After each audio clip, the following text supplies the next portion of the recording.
Yan guys, pagkatapos ko magkape, nag-aantay yan tuwing umaga yan guys. Pag nagkakape ako dito sa shop, nag-aantay yan sa akin. Oo, nakaabang yan lagi dito sa lamesa ko guys. Pagkatapos ko magkape, siya naman ang magkakape. Yan guys, oh.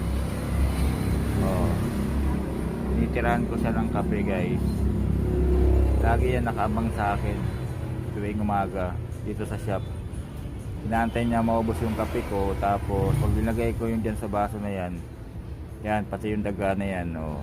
Yan guys, repair shop ng bayan guys.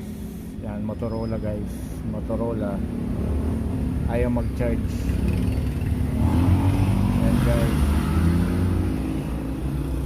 okay na guys, magcha-charge na guys, ayaw siya mag charge. Repair shop ng bayan, murang repair guys.